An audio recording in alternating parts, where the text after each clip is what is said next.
হাসিনার লগে রফিকুল আমিনের একটা মিল আছে।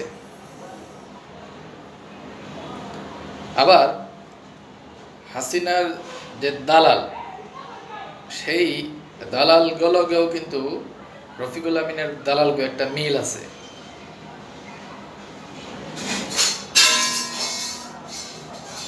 তো কি সেই মিল? আসেন আমরা একটু দেখি।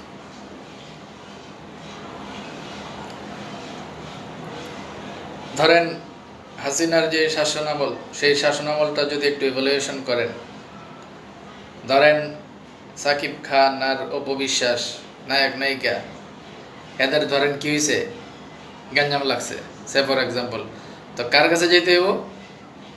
আপারে ফোন দিতে হবে। আচ্ছা, ধরেন শাহবাগ মোড়ে 3 পাগলে ধরেন গাঞ্জা খেয়ে পাগলামি করতেছে, ল্যাংটো হ্যাঁ নাচতেছে, তো এটা সমাধানে লেগে কি করতে হইব? শেখ হাসিনারে ফোন দেব। অথবা ধরেন জাতীয় ক্রিকেট দল ধরেন ভালো খেলতে পারতেছে না, বা কোনো একটা ঝামেলা হয়েছে, কারে ফোন দিতে হইব?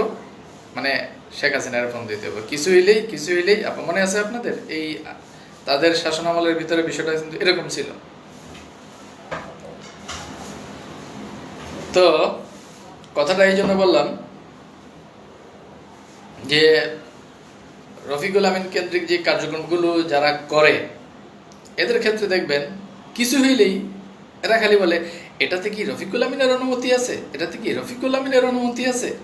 মানে ধরেন আপনি মাহতাবের সামনে দাঁড়ায় একটা চা খাইতেছেন, অথবা ধরেন আপনি একটা প্রোগ্রাম করতেছেন, অথবা ধরেন আপনি একটা ডিস্ট্রিবিউটরদেরকে নিয়ে কোনো একটা কিছু করতেছেন, কিছু হইলেই কি কয়?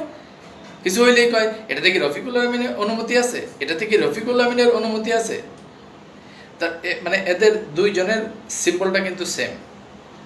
তো এই কথাটা বললাম এই জন্য যে গত 6 সেপ্টেম্বর আমাদের বৈষম্য বিরোধী কর্মসংস্থানের প্রয়োজন, ডেস্টিনি গ্রুপের পুনর্জাগরণ, এই স্লোগানের যে কর্মসূচি, সেই কর্মসূচির একটা সুন্দর প্রোগ্রাম গেছে।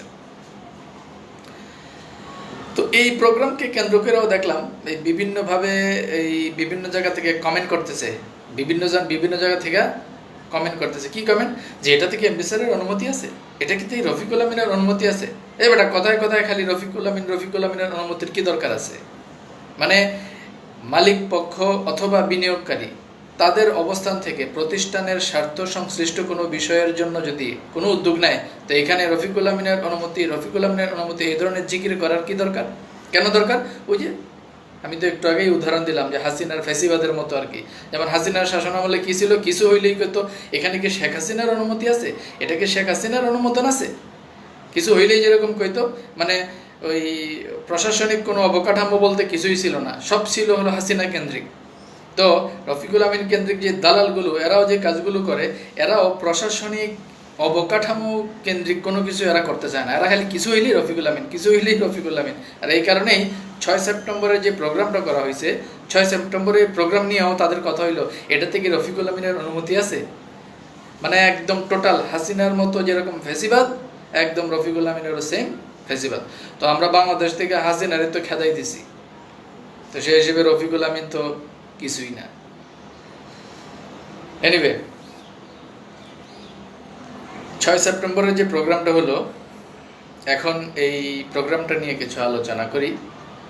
অত্যন্ত ফ্রুটফুল এবং ইফেক্টিভ একটা প্রোগ্রাম হয়েছে আমার দৃষ্টিতে। কেন? কারণ এই প্রোগ্রামে আমরা একটা সুনির্দিষ্ট গাইডলাইন পেয়েছি। মানে ধরেন আপনি একটা ভবন করবেন, আপনাকে তো আগে ঠিক করতে হবে যে এই যে ভবনটা এততলা করব, এত কাঠার উপরে করব, এত দিনে করব, সুনির্দিষ্ট একটা ইনফরমেশন থাকা দরকার। এটা এতদিন আমরা পাইনি, বাট গত 6 তারিখের এই প্রোগ্রামে আমরা এটা পাইছি। তো বৈষম্য বিরোধী কর্মসংস্থানের প্রয়োজন, ডেস্টিনি গ্রুপের পুনর্জাগরণ, এই প্রোগ্রামের যিনি উদ্যোক্তা জনাব আশরাফুল আমিন 21 দিনের একটা রোড ম্যাপ দিয়েছেন। তো এই জায়গাতে আমার ব্যক্তিগত মতামত হলো যে 21 দিনে সম্ভবত কাজগুলো করাটা সম্ভব হবে না, আরেকটু সময় লাগবে।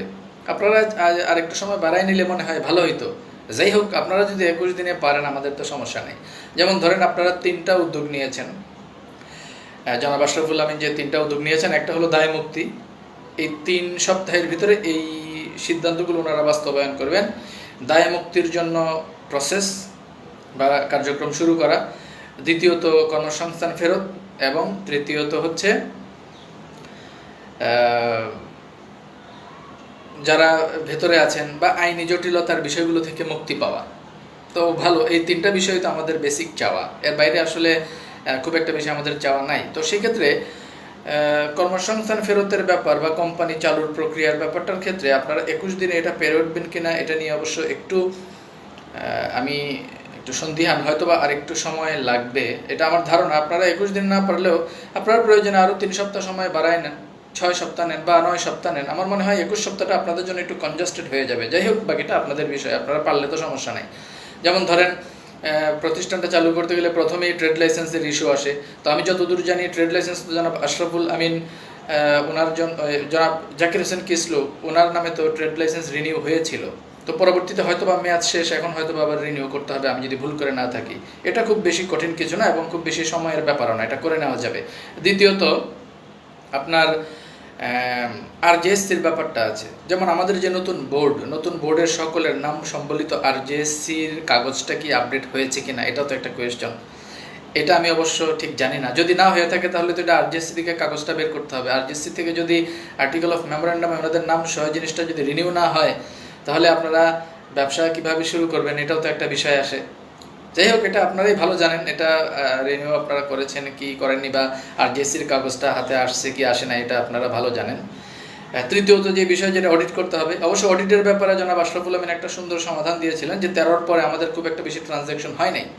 অতএব এইখানে আমাদের টেকনিক্যালি খুব একটা বেশি সময়ের প্রয়োজন নাই, ইজিলি একটা অডিট করে রেজাল্ট বের করা যাবে।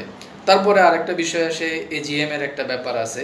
তো আমি যতদূর আমার ক্ষুদ্র জ্ঞানে যেটা মনে হয়, এই কাজগুলো না করলে তো ব্যবসা শুরু করা যাবে বলে মনে হচ্ছে না। তারপরে আরেকটা বিষয় আছে, এই যে মাল্টি লেভেল মার্কেটিং যেটা 2013 সালে যেটা হলো, এইটাকে কেন্দ্র করে, এটাকে বেস করে এমএলএম লাইসেন্সের জন্য আবেদন, লাইসেন্স দেখ চাই না দেখ আবেদন, এবং আবেদন পরবর্তী স্টে অর্ডার নিয়ে ব্যবসা শুরু করা। এই প্রসেসগুলো না হলে তো মনে হয় না ব্যবসা শুরু করাটা সম্ভব হবে। তো 21 দিনের রোড ম্যাপে এই কাজগুলো দ্রুততম সময়ে বর্তমান পরিচালনা পর্ষদ করতে পারবেন কিনা সে ব্যাপারে আমার অবশ্য একটু ডাউট আছে, বাট আমি আশা করি হয়তো বা ওনারা করতে পারবেন। এখন ওনারা যদি করতে পারেন আমাদের তো আপত্তি নাই, তবে আমার কাছে মনে হচ্ছে যেটা, যে হয়তো আরও কিছুদিন সময় লাগতে পারে। জনাব আশরাফুল আমিন, আপনি প্রয়োজনে আরও কিছুদিন সময় বাড়িয়ে নেন। 3 সপ্তাহের কথা বলেছেন, এই জায়গায় যদি 6 সপ্তাহ হয় বা 9 সপ্তাহ হয়, এর সমস্যা নেই, আমাদের তো কাজটা দিয়েই হলো কথা। তো আপনি যদি 3 সপ্তাহের ভিতরে বা আপনারা যদি 3 সপ্তাহের ভিতরে করে ফেলতে পারেন, আলহামদুলিল্লাহ। তো এর বাইরে আরেকটা বিষয় আলোচনায় আসছে, অনেকেই বিভিন্নভাবে ওই দিনের প্রোগ্রামে বক্তব্যে একটা বিষয় তুলে ধরেছেন যে আশরাফুল আমিন এই কাজগুলো যদি করতে চান, ওনার তো এক্সিকিউটিভ অথরিটি নাই, তো সেক্ষেত্রে ওনাকে সিইও হিসেবে নিয়োগ দেওয়ারও একটা প্রস্তাবনা আসছে বিভিন্ন সময়ে। ভালো, এটাও একটা ভালো বিষয়। আশরাফুল আমিন ওনার জ্ঞান এবং ওনার মেধা এবং ওনার সাংগঠনিক দক্ষতা এবং লিডারশিপ নিয়ে আমাদের কোনো সন্দেহ নাই, উনি ভালোভাবে কাজটা করতে পারবেন বলে আমরা এটা বিশ্বাস করি। সেক্ষেত্রে মালিক পক্ষে যারা আছেন বা বোর্ডে যারা আছেন, আপনারা ওনাকে সিইও হিসেবে নিয়োগ দিতে পারেন, এমডি হিসেবে বা ডিএমডি হিসেবে বা এক্সিকিউটিভ ডিরেক্টর হিসেবে দিতে পারেন, নন এক্সিকিউটিভ ডিরেক্টর হিসেবেও দিতে পারেন। একটা ফ্রিঞ্জ বেনিফিট দিয়ে ওনাকে হয়তো একটা ফরমেশনে আপনারা আনতে পারেন। এই ফ্রিঞ্জ বেনিফিট কীভাবে এটা করা যায়, এটা আমার চেয়ে আপনারা আরও ভালো জানেন। আশা করি এই কাজগুলো আপনারা করে ওনাকে একটা এক্সিকিউটিভ অথরিটিতে নিয়ে আসবেন, যাতে উনি কাজটা করতে পারেন ভালো। তো সেই ক্ষেত্রে জনাব আশরাফুল আমিন, আপনার প্রতি আমাদের কিছু বিষয় বলার আছে। বিশেষ করে বিনিয়োগকারী হিসেবে আমি আপনার কাছে কিছু বিষয় একটু জানতে চাই। যে ধরেন আপনাকে নিয়োগ দেওয়া হলো, আপনি দায়িত্বেও আসলেন, তো আপনি অর্ধেক কাজ করে আমাদেরকে রেখে আবার চলে যাবেন কিনা, সেই ধরনের একটা কোয়েশ্চন কিন্তু আসে। কেন এই কোয়েশ্চনটা আসে? যেমন 2013 সালে যখন আপনি 575তম স্টেটমেন্টে সার্ভার ক্লোজ হলো, তারপর আপনি আবার দায়িত্ব নিয়ে 606তম স্টেটমেন্ট পর্যন্ত জিনিসটা টেনে নিয়ে গেলেন। যেমন সামগ্রী ফুড প্রোডাক্টসের একটা প্রোডাক্ট দিয়ে এবং আরও কিছু কিছু প্রোডাক্ট দিয়ে আপনি কিন্তু আমাদের ফরমেশনটাকে একটা পর্যায়ে এনে প্রতিষ্ঠানটাকে একটা ব্যবসায়িক কাঠামোতে কিন্তু নিয়ে আসছিলেন। তো কিন্তু পরবর্তীতে ওই যে আপনার নামে যে ব্লেম আসলো, যে 12 কোটি টাকা আত্মসাতের একটা ব্লেম বা বিভিন্ন বিষয়, যেমন গত প্রোগ্রামে ওই 6 তারিখের প্রোগ্রামে আমাদের একজন শেয়ার হোল্ডার জনাব গোলাম রাব্বানী সুমন এই কথাগুলো বলছিলেন, যে পরবর্তীতে ওনার উপরে অভিযোগ আসার পর তারপর উনি এখান থেকে রিজাইন দিয়ে চলে গেলেন। তো আমি ব্যক্তিগতভাবে আপনাকে জিজ্ঞেস করেছিলাম যে আপনি রিজাইন কেন দিলেন, আপনি অবশ্য কোনো উত্তর দেন নাই, নিউট্রাল ছিলেন। এনিওয়ে, এই বিষয়গুলোর ইতিহাসজনিত কারণেই এই সেম কোয়েশ্চনটা এখন আবার আসছে আমাদের কাছে, যে ধরেন আপনাকে একটা দায়িত্ব দেওয়া হলো বা আপনি কাজ শুরু করে দিলেন, তো আপনি শেষ পর্যন্ত আমাদের সাথে থাকবেন কি? আমরা এই ব্যাপারে আপনার কাছে একটা নিশ্চয়তা চাই। ধরেন কেন এই নিশ্চয়তা চাই? যেমন ধরেন রফিকুল আমিন উনি হচ্ছেন আপনার চাচা, আপনি হচ্ছেন ভাতিজা, মানে আপনাদের একটা ব্লাড রিলেশন। এখন এই চাচা ভাতিজার দোহাই দিয়া অথবা এই রক্তের সম্পর্ক দিয়া রফিকুল আমিন যদি আপনাকে ইমোশনালি ব্ল্যাকমেল করে, আর আপনি যদি আবার অর্ধেক পথে আমাদেরকে এই কর্মসূচির মাঝখানে রেখে যদি চলে যান, তাইলে তো জিনিসটা ঠিক হবে না। তো দ্যাটস ওয়াই আমরা আপনার কাছ থেকে এই বিষয়টা একটু ক্লিয়ারলি জানতে চাই যে এই কর্মসূচিতে একদম শেষ পর্যন্ত আপনি আমাদের সাথে থাকবেন। এই ব্যাপারে আমরা আপনার কাছ থেকে একটা মানে আশ্বস্ত হতে চাই। তো জনাব আশরাফুল আমিন, আশা করি আপনি পাবলিক স্পিয়ারে কোনো একটা মাধ্যমে বা কোনো সময় হয়তোবা এই বিষয়গুলো আমাদেরকে জানিয়ে আমাদেরকে আশ্বস্ত করবেন। এবং আমি আশা করতে চাই এবং একই সাথে বিশ্বাসও করতে চাই যে এই কর্মসূচির শুরু থেকে শেষ পর্যন্ত থেকে কোনো ইমোশনাল ব্ল্যাকমেইলিংয়ে দুর্বল না হয়ে প্রতিষ্ঠানের স্বার্থে আপনি A to Z কাজ করে এই প্রতিষ্ঠানকে একটা কার্যকরী প্রতিষ্ঠান হিসেবে চালু করবেন, আমরা সেই বিশ্বাস করি। এবং আশা করি আপনি আর দ্বিতীয়বার ওই ইমোশনাল ব্ল্যাকমেইলিংয়ের শিকার ইনশাল্লাহ হবেন না। আপনি যদি এই কথা দিতে পারেন, আমরা পূর্ণ সমর্থন দিয়ে এবং পূর্ণ শক্তি দিয়ে আমরা আপনার সাথে আছি, এবং আপনার কার্যক্রমে বিরোধিতা করবে যে বা যারা, তাদেরকে প্রতিহত করার ক্ষেত্রে আমরা বিনিয়োগকারীরা আপনার সাথে একজোট আছি। এখন সিদ্ধান্ত আপনার। ওয়েল, গেল। এবার আসি পরবর্তী পয়েন্টে। আজকে তো 8 তারিখ যায়, শুনলাম যেটা যে আগামী 10 তারিখ আমাদের বোর্ডের যারা ডিরেক্টর তাদের মধ্য থেকে মালিক পক্ষের 5 সদস্যের একটা প্রতিনিধি দল আপনারা রফিকুল আমিনের কাছে যাবেন। এবং আরও শুনতে পেলাম যেটা যে আপনারা ব্যবসা করার অনুমতির জন্য যাবেন। আমার শোনা ভুলও হইতে পারে, বাট শুনলাম যেটা যে আপনারা অনুমতির জন্য যাবেন। তো রফিকুল আমিনের কাছে অনুমতি নেওয়ার কি আছে? মানে আপনারা সিংহভাগ মালিক পক্ষ, আপনারা ব্যবসা করার সিদ্ধান্ত নিছেন, তা আপনারা ব্যবসা করবেন। এখন হ্যাঁ বলতে পারেন রফিকুল আমিন আপনাদের মুরব্বী, হ্যাঁ উনি আপনাদের মুরব্বী, উনি এই প্রতিষ্ঠানের one of the founder of destiny 2000 limited, ঠিক আছে। তো সেই হিসেবে আপনারা মুরব্বী হিসেবে ওনার কাছে যাবেন, অনুমতি নিতে যাবেন না, তো ওনার কাছে যাবেন দোয়া নিতে, যে বস আমরা ব্যবসা শুরু করতেছি, দোয়া করেন। অনুমতি নেওয়ার কি আছে? নাকি রফিকুল আমিনের চোখে চোখ রেখে কথা বলার মতো সাহস আপনাদের নাই? বোর্ডে যারা আছেন, এখন ধরেন আপনারা 10 তারিখে 5 সদস্যের প্রতিনিধি দল যে যাইতেছেন, আপনারা ধরেন রফিকুল আমিনের কাছে অনুমতি নিতে গেলেন ব্যবসার, উনি অনুমতি যদি না দেয়, বসে থাকবেন? রফিকুল আমিনের চোখে চোখ রেখা কথা বলার মতো সাহস যদি আপনাদের না থাকে, তাহলে আমাদের নিয়ে যান। PhD forum, executive forum, distributor ফোরামে আমরা যারা আছি আমাদেরকে নিয়ে যান। রফিকুল আমিনের চোখে চোখ রেখা কথা বলার মতো গার্ডস আমাদের আছে। আপনারা না পারলে আমাদের নিয়ে যান, আপনারা দাঁড়িয়ে থাকবেন, আপনাদের পক্ষে আমরা চোখে চোখ রেখা কথা কম।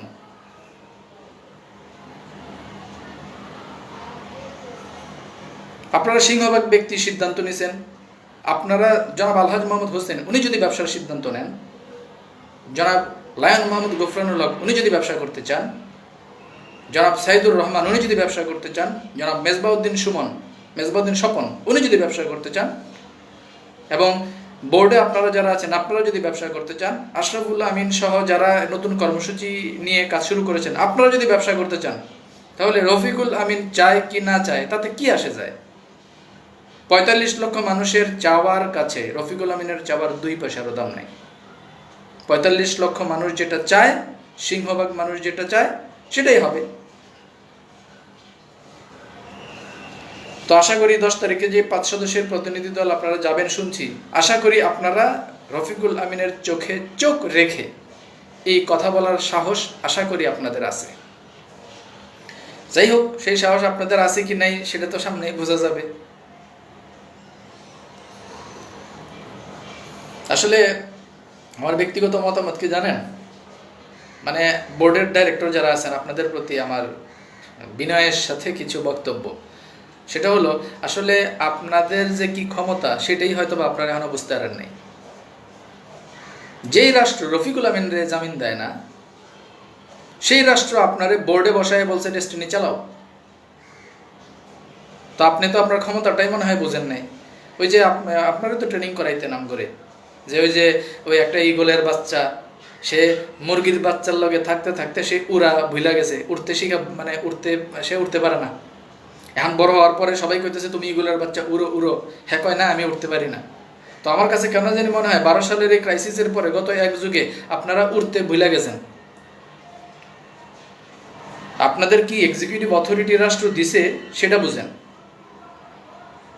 যাই হোক, আপনারা মুরব্বী মানুষ, আপনাদেরকে জ্ঞান দেওয়ার মতো ক্ষমতা এবং জ্ঞান মেধা কোনোটাই আমার নাই। আমি ক্ষুদ্র জ্ঞানে আমার কাছে যেটা একটু বলার মনে হইল আপনাদের একটু জানাইলাম আর কি। আপনাদের এক্সিকিউটিভ অথরিটিটা কি, এটার ক্ষমতা কতটুকু, রাষ্ট্র হাইকোর্টে যে 10টা রায় দিছে, রায়ের মাধ্যমে যে 10টা নির্দেশনা দিছে সেটা কি, সেটা বুঝলে আপনাদের তো মানে বুক ফুলায়া কাজ করার কথা। আপনারা কেন এটা পারতেছেন না বা করতেছেন না এটা আপনারাই ভালো জানেন, বাকিটা সময় বলে দিবে আর কি।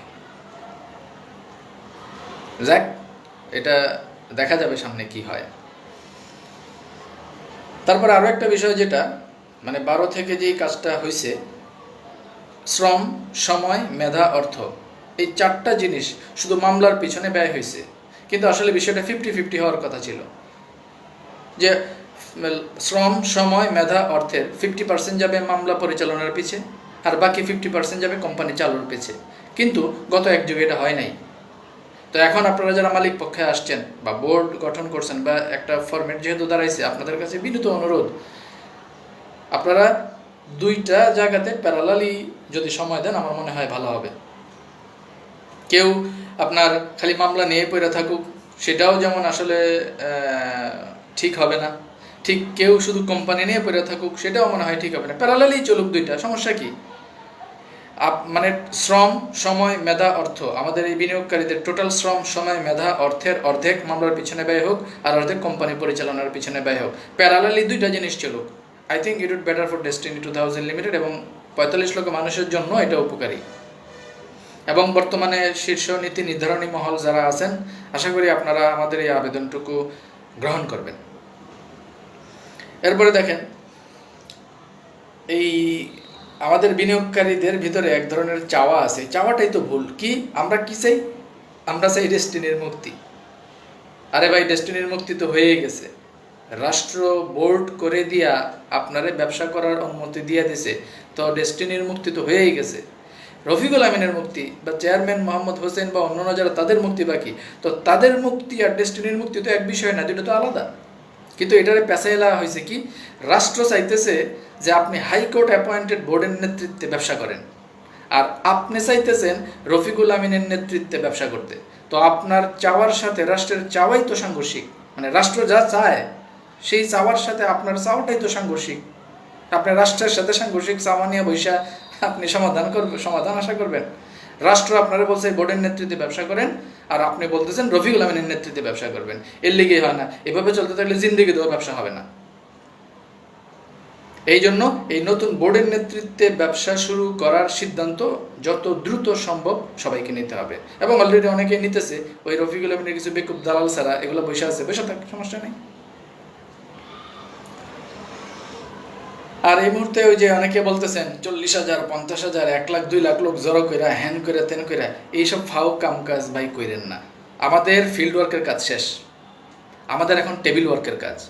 টেবিলে বসে বসে ট্রেড লাইসেন্স রিনিউ কেমনে করা যায় সেই চিন্তা করতে হবে। টেবিলে বসে বসে RJSCর ফাইলটা কেমনে আপডেট করা যায় সেই চিন্তা করতে হবে। টেবিলে বসে বসে আমাদের CEO নিয়োগ দেওয়া যায় কিভাবে কাজগুলো করা যায় সেই চিন্তা করতে হবে। টেবিলে বসে বসে আমাদের সার্বিক বিষয়গুলোকে একটা ফরমেশনে আইনা কিভাবে আমাদের অডিট করা যায় সেই চিন্তা করতে হবে। টেবিলে বসে বসে আমাদের এই সমগ্র কার্যক্রমগুলো কন্টিনিউ করে AGM কেমনে করা যায় সেই চিন্তা করতে হবে। এগুলো ভাই টেবিল ওয়ার্কের কাজ। এখন আর ওই যে মানে ওই 50,000, 1 লাখ লোক নিয়ে মানববন্ধন করা, এই করা সেই করা, আওয়াজ ওঠা, এইসব বক্কর চক্করের ভাই দরকার নাই। এই ইউনূস সরকারের এই রাষ্ট্র কাঠামোতে এইসব তো দরকার নাই। ইউনূস সরকারের রাষ্ট্র কাঠামোতে কাজ হবে সাউন্ড ছাড়া। এই যে গত 1 মাসে রেলওয়েতে 8,000 কোটি টাকা সেভ হয়েছে, এই খবর কেউ জানেন? হাসিনা থাকলে তো এটা খেয়াল হইতো। ইউনূস সরকারের কারণে ওই 8,000 কোটি টাকা খরচ কমানো হয়েছে, কোনো সাউন্ড হয়েছে? হয় নাই। তো এখন আর ইউনূস সরকারের ক্ষেত্রে তো কাজ হবে সাউন্ড ছাড়া কাজ হবে। এত ওই যে এই স্মারক মানে মানববন্ধন, প্রেস কনফারেন্স, স্মারকলিপির ব্যাপারটা দরকার আছে। যেমন একটা কার্যক্রম, একটা কাঠামো তৈরির পরে একটা প্রতিনিধি দল ইউনূস সরকারের কাছে গিয়ে স্মারকলিপি দেওয়া যাইতে পারে, বা স্মারকলিপির যে প্রক্রিয়া চলতেছে সেটা করা যেতে পারে। কিন্তু ওই যে অনেকে বলতেছে শোডাউন করতে, এই করতে, সে করতে, ভাই এগুলো দরকারই নেই। টেবিল ওয়ার্ক দরকার, ফিল্ড ওয়ার্ক এখন আর দরকার নাই, টেবিল ওয়ার্ক দরকার। রাষ্ট্র আপনারা বোর্ড করে দিছে, এখন এই বোর্ডের কাজ গোছাইয়া কেমনে ব্যবসা শুরু করা যায় সেটার জন্য দরকার টেবিল ওয়ার্ক। তো এই টেবিল ওয়ার্কের জন্য আমাদের বিনিয়োগকারী হিসেবে আমাদের তেমন একটা ভূমিকা নাই। সকল ভূমিকা রাখতে হবে মালিক পক্ষে যারা আছেন, বোর্ডে যারা আছেন, শেয়ার হোল্ডার যারা আছেন, শীর্ষ কর্মকর্তা যারা আছেন তাদের। আশা করি বিনিয়োগকারী ভাইয়েরা যারা বেশি উত্তেজিত হয়ে প্রোগ্রাম করতে চাইতেছেন, আশা করি আপনারা বুঝতে পারতেছেন যে এটার আসলে প্রয়োজন নাই। এনিওয়ে, এবার আসি আমাদের আলিস সেন্টার কেন্দ্রিক যে কার্যক্রম, সেই কার্যক্রমগুলোর ব্যাপারে আমি একটু সমালোচনাই করব। যেমন দেখেন, কর্পোরেট অ্যাক্টিভিটিস হইতেছে ইলাস্টিকের মতো। আপনি এটারে যত টানবেন এটা তত বড় হইব, ছেড়া দিবেন আবার আগের জায়গায় যাইব। কীরকম? যেমন ধরেন আপনি টানা 20টা মিটিং করছেন, আপনার উইকলি শুরু হয়েছে, আপনি এরপরে 10টা মিটিং বাদ দেন, দেখবেন আপনার উইকলি বন্ধ হয়ে যাবে। নেটওয়ার্ক বিজনেস এরকম হয়েছে না? তার মানে বিজনেস করতে হয় বা যে কোনো কিছু করতে হয়, অ্যাক্টিভিটিস হলো কন্টিনিউ করতে হয়। তো আলিস সেন্টারের যে সংগঠনগুলো, PhD forum, executive forum, distributor forum, আপনাদের কার্যক্রমের ক্ষেত্রে ধারাবাহিকতার দারুণ অভাব। আপনারা খেয়াল করে দেখেন, 2021 সালে, 20 সালে যখন তলবি সভা হলো, 21 সালে যখন আপনারা PhD কনফারেন্স করলেন, 500 ব্যক্তির নিয়ে PhD, 500 PhD নিয়ে PhD কনফারেন্স করলেন। এরপরে এই রফিকুল আমিনের দালালগুলো, এগুলো তো গর্তে হান দিয়েছিল, এগুলোর কোনো সারা শব্দ ছিল না।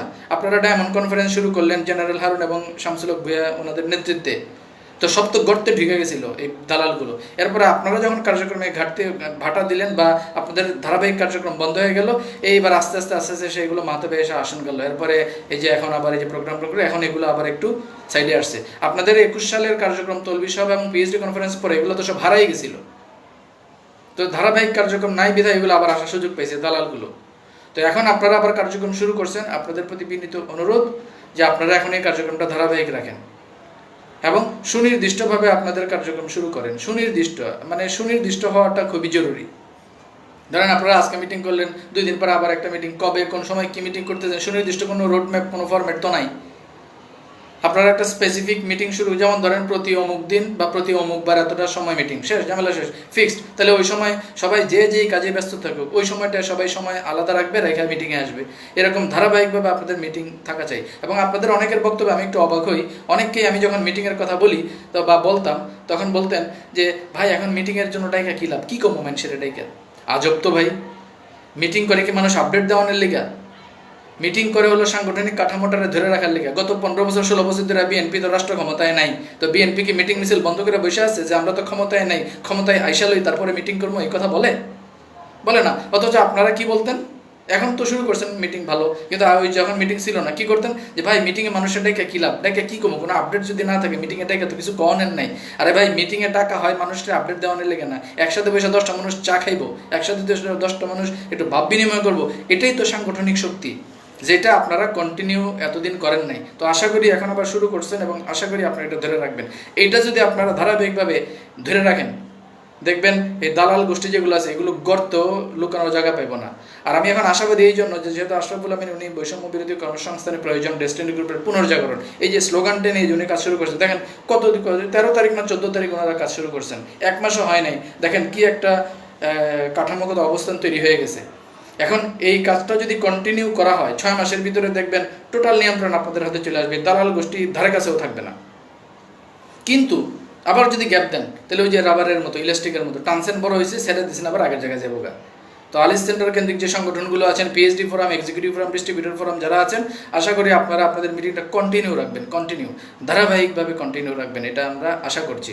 আর এখন যেহেতু 21 দিনের একটা আলটিমেটাম জনাব আশরাফুল আমিন দিয়ে কাজ শুরু করছেন, আশা করি এখন এই গতিতে আপনাদের কাজও আরও গতিশীলতার সাথে এগোবে এবং আপনাদের ধারাবাহিকতা রক্ষা হবে, এটা আমরা বিশ্বাস করি। কোর্টের 13টি কাজ কি সুনামগঞ্জ থেকে সমর চক্রবর্তী বলেছেন, এটা সঙ্গত কারণেই পাবলিকলি বলা যাচ্ছে না, এটা আমি পরে আপনাকে ফোনে বলবো ইনশাল্লাহ। এনিওয়ে, তো এখন নতুন আরেকটা তামসা দেখতেছি, গতকালকে দেখলাম, সেটা হলো ডিএমসিএসএল এর অন্তর্বর্তীকালীন কমিটির কিছু কামকাজ। ডিএমসিএসএল এর ভাইজানেরা, এটা কি 12 সাল, এটা কি 13 সাল, আপনারা কি আমগরে বেকুব পাইছেন? এখন কিন্তু আপনারা আর এই কাজগুলো কিন্তু আপনারা এটা করতে পারবেন না, বুঝছেন তো? এই যে দেখেন, আপনারা আপনাদের মতো কইরা যদি কমিটি করে ফেলতে চান তাহলে তো হবে না। আপনাদের যখন অন্তর্বর্তী কমিটিটা হয়েছে, আপনাদের বোর্ডের সাথে সমন্বয় করা উচিত ছিল, যে বর্তমান যে বোর্ড আছে তাদের সাথে যদি সমন্বয় করতেন, যে আসেন একটু দেখেন আমরা কিভাবে কি করতে পারি, আসেন একসাথে মিলমিশ করে কি করা যায়। বোর্ড না করতো, আপনারা যদি শেয়ার হোল্ডারদের সাথে সমন্বয় করতেন, শেয়ার হোল্ডারদেরকে যদি ডাকতেন যে আসেন আমরা একটু মিলমিশ করে কাজটা করি, কিভাবে কি করা যায়, আসেন একটু দেখি সমস্যা সমাধান কেমনে করা যায়, শেয়ার হোল্ডাররা কি না করতো? বিনিয়োগকারী হিসেবে যারা আছে কম বেশি এদেরকে ডাকা যদি একটু বলতেন যে আসেন আমরা একটু বসি, কিভাবে কি করা যায়, সমস্যাটা কিভাবে সমাধান করা যায়, আসেন একটু বসি, এই ধরনের কথা যদি বলতেন, বিনিয়োগকারীরা কি আপনারা না করতো? আপনারা এটা করলেন না, আপনারা আমাদের কথা শুনলেন না, আপনারা শুনলেন ভুট্টো সাহেবের কথা। কি করলেন? চিপা দিয়া পত্রিকায় বিজ্ঞাপন দিয়া এই নির্বাচনের জন্য ভোটার তালিকা হালনাগাদ করে একটা চামের চিকনে কি সেই করতে চাইতেছেন। ভাই এসব তখন করতে পারবেন না। এখন হলো 24 সাল, তথ্য প্রযুক্তির যুগ, তার উপর আমরা হইলাম এখন টেটনা হয়ে গেছি, মানে আমাদের সচেতন হয়ে গেছি তো আমরা ভাই। তো এইসব এরকম না করে সবার সাথে সমন্বয় করে কাজটা করেন, আমার মনে হয় ভালো হবে। আপনারা শেয়ার হোল্ডারদের সাথে সমন্বয় করেন, আপনারা ডিরেক্টরদের সাথে সমন্বয় করেন, আপনারা বিনিয়োগকারীদের সাথে সমন্বয় করেন, সবার সাথে সমন্বয় করে একসাথে বসেন যে কিভাবে কাজটা গুছাই নিয়ে আসা যায়। আপনারা মুরব্বীরা আছেন, পরামর্শ দেন। ওই চিকন দিয়া চামের উপরে কিছু করতে যায়েন না, পারবেন না। তো আপনাদের কাছে একটা অনুরোধ রাখলাম, এখন এটা রাখা না রাখা আপনাদের ব্যাপার। তবে এর পরবর্তী পরিস্থিতিতে উদ্ভূত কোনো পরিবেশ যদি তৈরি হয়, এটার দায়ও কিন্তু তখন আপনাদের নিতে হবে, বুঝছেন কলে? যাই হোক, আপনারা শহীদ মানুষ, আপনারা এই কমিটিতে যারা আছেন সবাইরই প্রত্যেকেরই ব্যক্তিগতভাবে চিনি, যার কারণে নাম কইলাম না, এবং আপনাদের সাথে সম্পর্কটা নষ্ট হোক সেটাও চাই না। আমি বলবো আপনারা আশরাফুল আমিন ওনার সাথে যোগাযোগ করেন, যেহেতু উনি একটা সময় চিফ কোঅর্ডিনেটর ছিলেন এবং মাল্টিপারপাসের সভাপতির দায়িত্ব 13 সালের এই ক্রাইসিস সময়টা পালন করেছেন। ওনার কাছ থেকে আপনারা অনেক ব্যাপক সহযোগিতা পাবেন আমি বিশ্বাস করি। আপনারা চিপায় চাপায় কাজ করেন না ভাই, পাবলিকে মানে হেজাক লাইট জ্বালায় কাজ করেন, সমস্যা কি? আপনারা যদি ভালো কাজই করেন, প্রতিষ্ঠানের পক্ষে যদি কাজ হয়, তো হেজাক লাইট জ্বালায় কাজ করেন, সমস্যা কি? এত লুকাচাপা করার তো কোনো দরকার নাই। যাই হোক, বাকিটা আপনাদের ব্যাপার। তো এবার একটু ইঞ্জিন শহীদের কথা কই। ইঞ্জিন শহীদের কথা না কইলে তো আবার মানে একটু আমার পেট ভরে না। তো ইঞ্জিন শহীদ খুব হতাশ, সর্বশেষ তার লাইভটা যে দেখলাম, ইঞ্জিন শহীদের ইঞ্জিন আর খারাইতেছে না, সে এখন হতাশ। 5 তারিখে রফিকুল আমিনের জামিন হয়ে যাইব, এই ঘটনার ভাবের ঠেলায় এর আগের লাইভগুলোতে সে পারে না, আমগো পশম সিরা ফেলাই কইছে না, যে টাইনে টাইনে পশম সিরা ফেলাইব। সেই পশম সিরাওয়ালা এখন কি করতেছে জানেন? এখন সেও কি করতেছে জানেন? মানে এই এতদিন তো ওই মানে সুনির্দিষ্ট কোনো ব্যক্তির নাম বলতো না, খালি বলতো রফিকুল আমিন রফিকুল আমিন। তো এখন সে কি করতেছে, গত লাইভে দেখলাম সে এখন আলহাজ মোহাম্মদ হোসেন ওনার নামও নিছে। শুধু তাই না, লায়ন মোহাম্মদ গোফরানুল হক ওনার নামও নিছে। গুড, এই তো বাবা লাইনে আসতেছো। মালিক যারা সবার নাম নেও, খালি এককভাবে রফিকুল আমিন না কইরা সকল মালিকদের সাথে সমন্বয় করো এবং সকল মালিকদের সাথে সমন্বয় কইরা কাজ করো। তো সে এখন সামষ্টিক স্বার্থে কাজ করতে বলতেছে, ভালো কথা। আরও বলতেছে সবাই মিলমিশ করে কাজ করি, ঐক্যবদ্ধ হয়ে আমরা প্রতিষ্ঠানকে চালু করতে চাই, মানে পারে না কান্দা দেয় আর কি। তো এই শহীদরে আপনারা কাউন্ট করেন। আর মনীষ সাহেবের সর্বশেষ লাইভ তো যদি বলি, এটা নিয়েও তেমন সমালোচনার কিছু নয়, ভালো কথাই বলছে। তবে মনীষ সাহেব, আপনার প্রতি একটা পরামর্শ আছে। পরামর্শ রইল, ধরেন আপনি লাইভে যখন বইছেন, অনেক মানুষ আপনারা দেখতেছে, একটু সাবধান হয়ে তো বইবেন। আপনি লাইভে বইছেন, আপনার পায়জামা দেখা যেতেছে, পায়জামার ফিতা ঝুলতেছে, হোলমোল দেখা যেতেছে, এটা তো ভাই কেমন দেখায় ভাই? একটু হোলমোল একটু ঢাইকা বইছেন। হ্যাঁ, এটা আপনারা একটা পরামর্শ দিলাম আর কি। লাইভে বসলে একটু সচেতন হয়ে বইছেন আর কি।